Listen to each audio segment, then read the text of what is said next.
Hello everyone. So in this video I'm going to show you how to create a trading bot to trade the news with Alpaca's API. So a lot of times you're interested in a stock like Tesla or AMD or SMCI or Rivian or whatever, and then randomly the stock just dumps in the middle of the day or maybe spikes. So you're asking yourself, why on earth did this happen? So you then Google it, you look on StockTwits, on X, whatever, you figure out, oh, there's news behind it. So while you're looking for that, an algorithm has already made a trade based on that. So in this video, I'm going to show you how to stream real-time news data from Benzinga using Alpaca's API. And I'm going to show you how to use OpenAI's API to decide whether you should buy, sell, or hold that stock that the news article is talking about. And if you want to buy it, it's going to buy roughly $1,000 worth of that stock with the 1% take profit. So let's get started.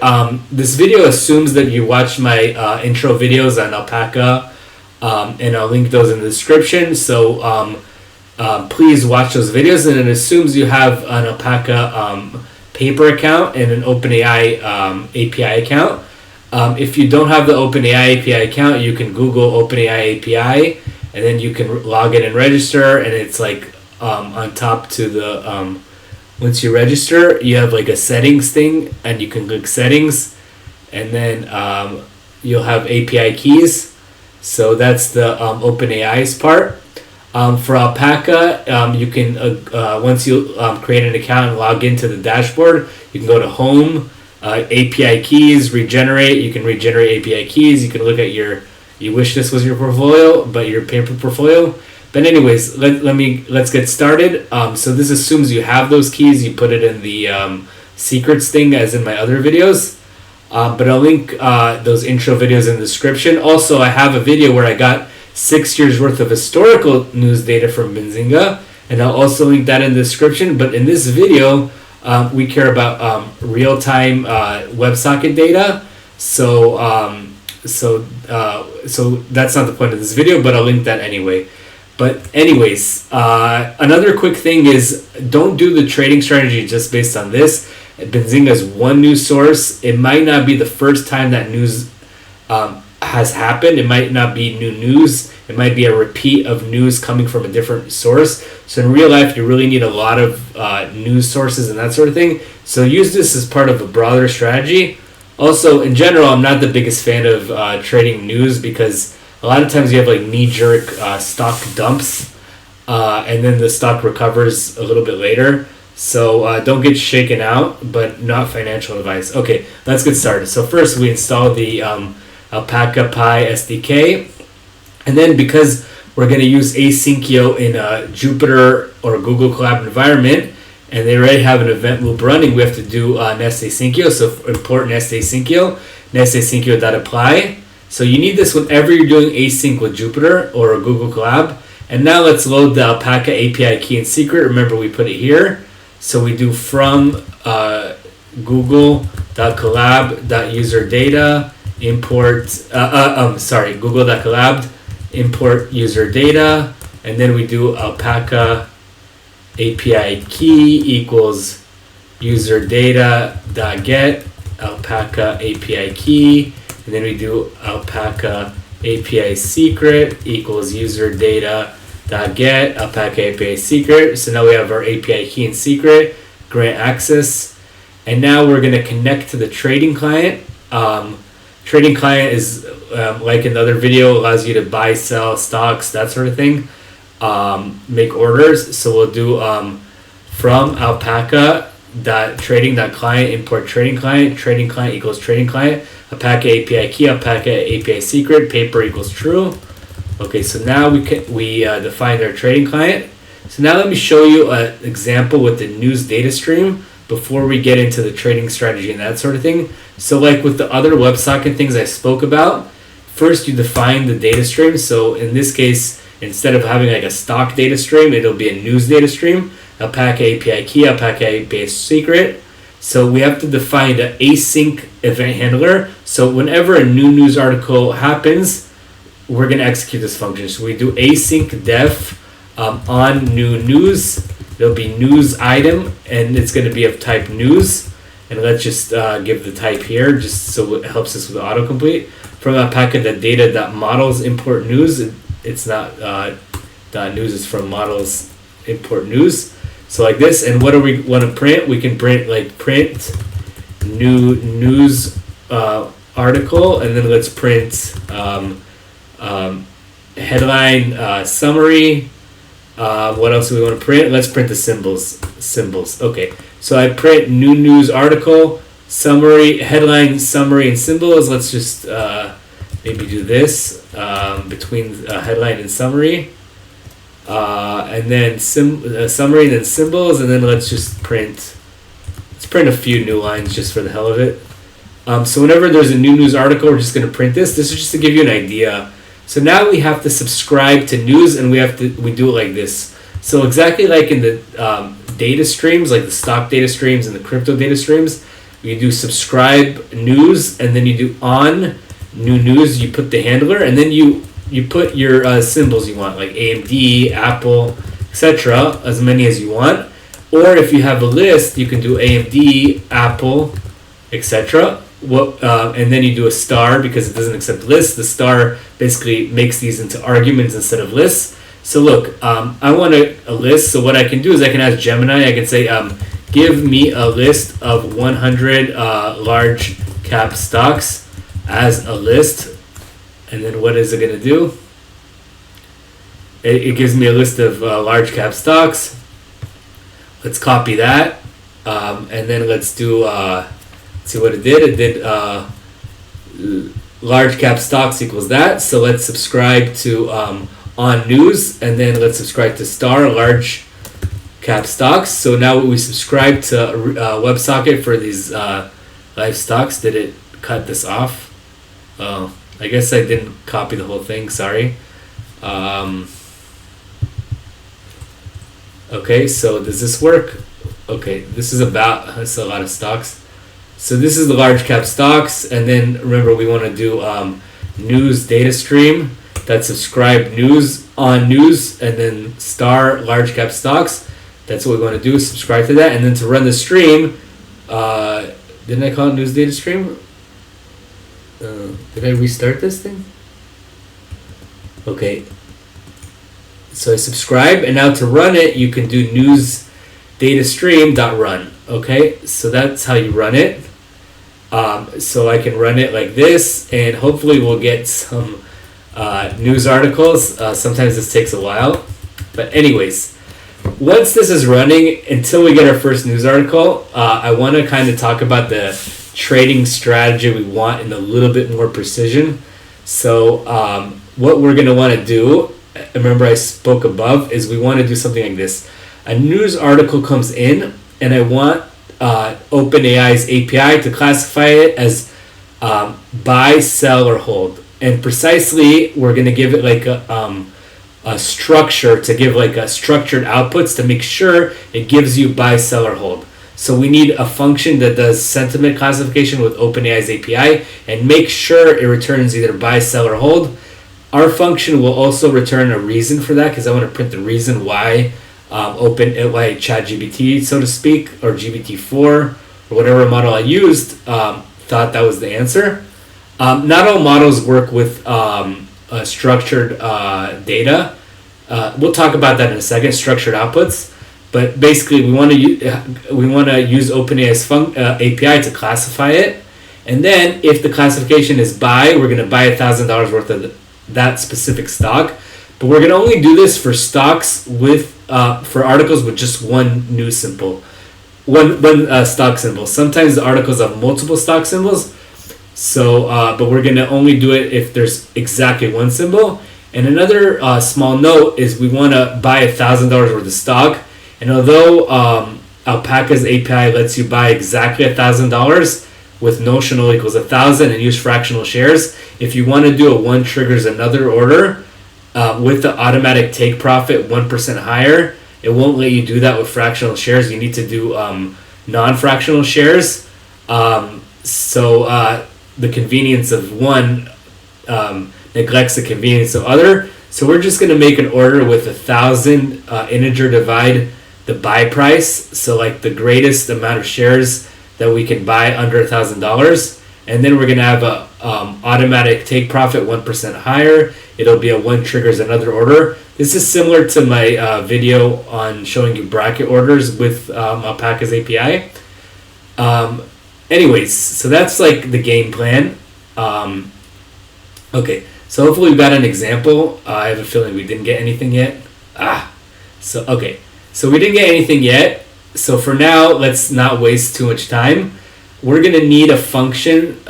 First of all, we're going to need a function that's going to give us... I want to make this the parent order not be a market order. I want to make it a limit order. And so I want to get the current price for whatever stock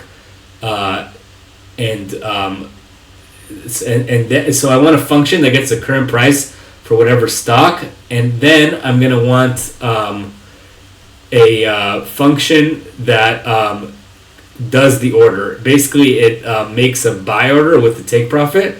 So it's going to order 1,000 integer divide limit buy price shares, and the take profit is going to be 1% higher. So it's going to be limit buy price times 1.01.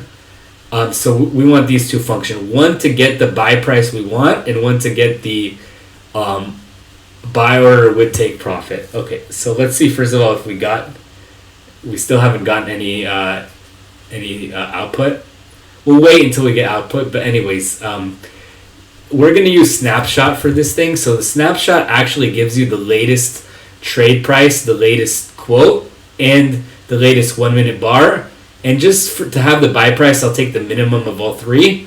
So I'll do from alpaca.data.requests, import stock snapshot request. And then we're going to want from alpaca.data.historical, import stock historical data client. And then I'm going to do stock historical data client equals stock historical data client. This initializes the historical data client. Alpaca API key, Alpaca API secret. I just want to show you guys how it works. I do stock historical data client dot get stock snapshot, and then I do stock snapshot request. I give it a symbol or symbols. Let's define it here. I'll do symbol equals, let's say AMD, symbol or symbols equals symbol.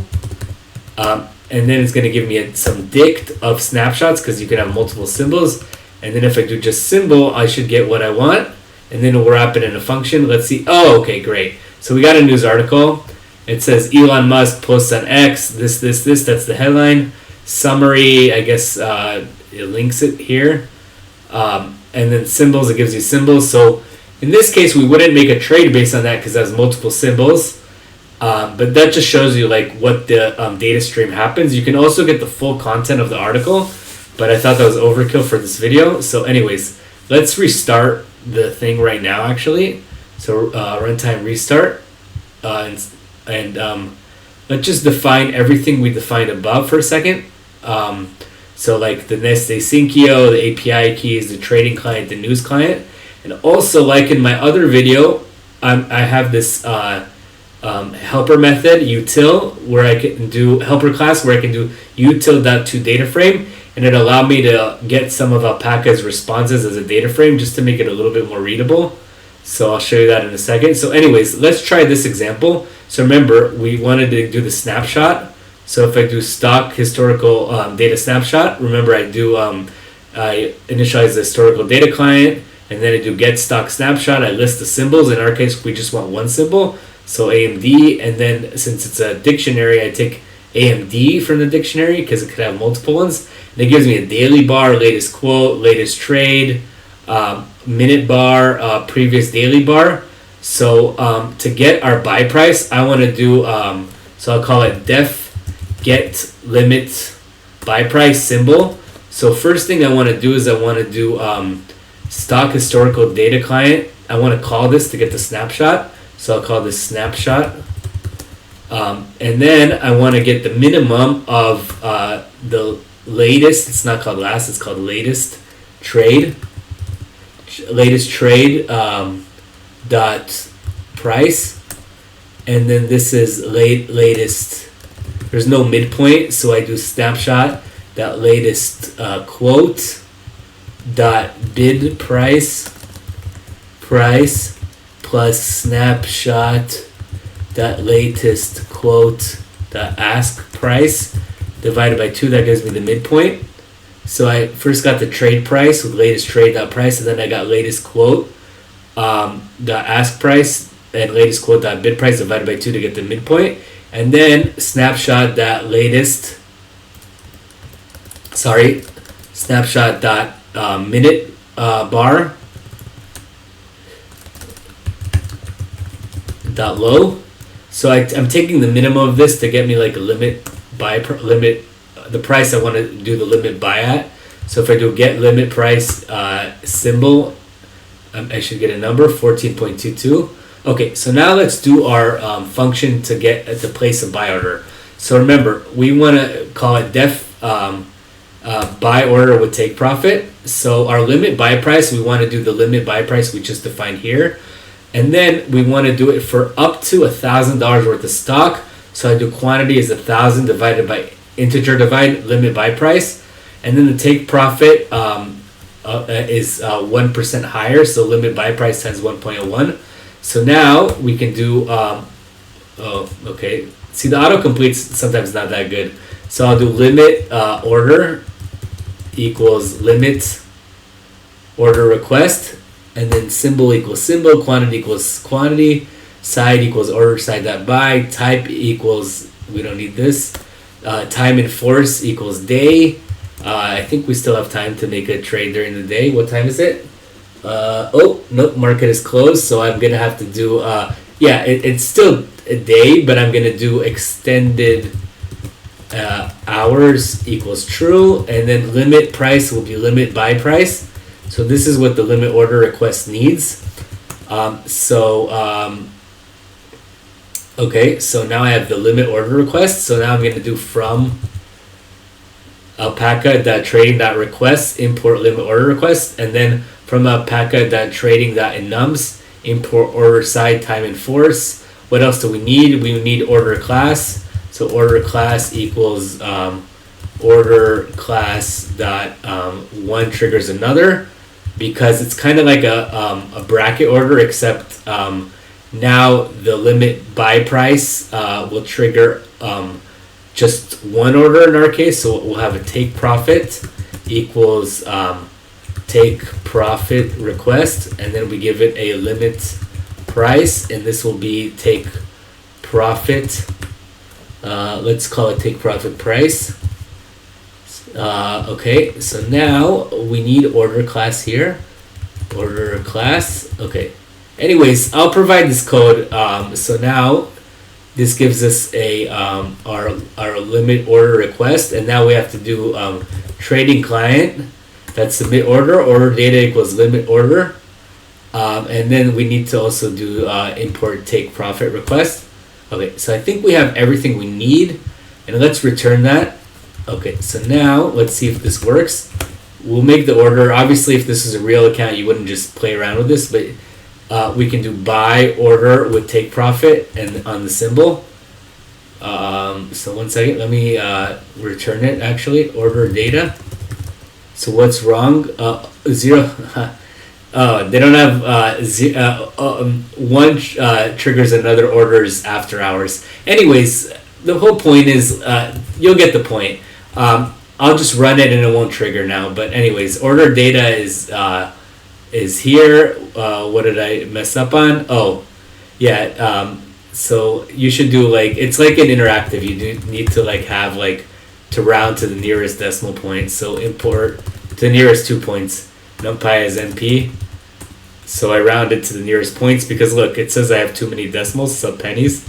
So now let's see if it works. I get order data, and I can look at the status. Remember, I can do something like trading client dot get order by ID, and then I can do order data dot ID, and so I can get the order status. And if you look, you'll have a status thing, and the status will be accepted. It won't be filled, but we can view this a little nicer with this thing. Remember, 2 data frame like this, and then let's see what we get. So we get the order, we get order classes, one triggers another. If you get a different thing, it means you made a mistake. Anyways, you get the limit price, you get the status, that sort of thing. Anyways, just showing you guys. It's not the major point of the video, so let's keep going. So now we want to set up the OpenAI classifier. So you get your OpenAI API key, put it here.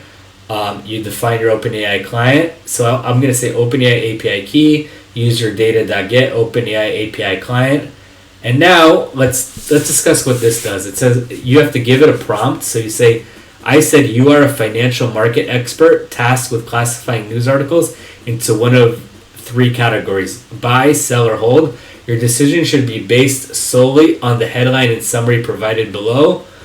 And I wrote, consider the following: evaluate the tone and content of the news to gauge market sentiment. Buy indicates strong positive sentiment. Sell indicates strong negative sentiment. Hold indicates neutral or unclear sentiment. And then it gives you like a headline. You put the headline here and then the summary here. I could have also put the content, but the reason I didn't is because let's say Benzinga gives you the content of their news articles, but some providers don't. So I just did an easier thing without the content. Plus, it's cheaper to have less tokens, but whatever. So now I have the prompt, and now I call this like dedent function to format the prompt in a nice way. Just copy my code. I'll put the code. I'll put the collab notebook. But anyways, you call the completions API the model. Make sure your model does structured output. So GPT-4o mini, this thing does it. So the key thing is you have a response format equals JSON schema. This ensures you're going to get the response in the format you want. So previously in other videos of classification, like the format was just like string, and we had to parse it to get buy, sell, or hold. Here, it gives you an exact format. In this case, I'm returning 2 things: the classification. Classification must be an enum in buy, sell, or hold. So it must return buy, sell, or hold. And reasoning is just a string. It can be anything. So that's what's gonna happen. So now like you can run the function. Maybe I'll show you how to run the function. So I can do like classify news with structured output, and then I'll do like let's make a headline like Tesla is best stock, and then let's just do a dummy thing. Tesla is best stock. And let's see what it says. You have to grant access, of course. Anyways, this is what GPT says. This is buy. The headline and summary are unequivocally state that Tesla is the best stock, indicating strong positive sentiment and suggesting potential for the stock to increase in value. Okay, so now that's the OpenAI part, and maybe I went a little too fast, but to put it all together, what we're going to do is we're going to do what we did above and print the news headline and summary nicely. But now I want to also print the classification of buy, sell, or hold, the reasoning why, and I want to, if there's only one symbol, I want to actually make a real buy order of up to $1,000 of shares, and the take profit of 1% like we defined above. Anyways, this will all be medium also, it'll be easier to understand. So we have this async handler when a new news article comes, and we get the new news item. We do the classified news with structured output of the headline, news item.headline, and news item.summary. We get our classification and reasoning, and now we're going to print a new article with headline 3, and then we're going to print the headline, the classification, and the reasoning. It's going to be very nice, and the classification will be bold, the reasoning. And then if classification is buy and you only have one symbol, we're going to print buy $1,000 of this symbol, and then we're going to make the actual buy order, and we're going to display it nicely in HTML. So display HTML output. So let me click it and run it. So now subscribe to news. We'll subscribe to news, and then to run the WebSocket, we just do news data stream .run, and it will take some time until we get some real data, and maybe we'll wait for that. But just to show you how it works, you're gonna get a news article, Dallas Fed revenues this whatever, and then it gives you sell, and then new article, Walmart options frenzy, hold, and then whenever there's a buy. Tigris Financial upgrades Nvidia to strong buy, you'd buy $1,000 of Nvidia. This is not from today, this is from a previous day. But anyways, this is just the format, and we're only going to buy when there's just one symbol and the prediction is buy. And it might take some time to get like an actual news article. And sorry, this was a bit rushed, but I hope you guys enjoyed this video. Thank you guys so much. And please like the video, it always helps. Subscribe, of course, if you haven't. Thanks. Should I wait for an answer? You guys get the point. Eventually, it will actually return this over time. It gives you new article, and then it gives you the headline, the classification, and the reason. And then whenever it's a buy, and there's just one symbol, it actually buys. And you can look at the median post, and you can see that it actually did make the buy order, because I show you like the before and after portfolio. But anyways, it might take forever to get a new news article, so have an amazing day.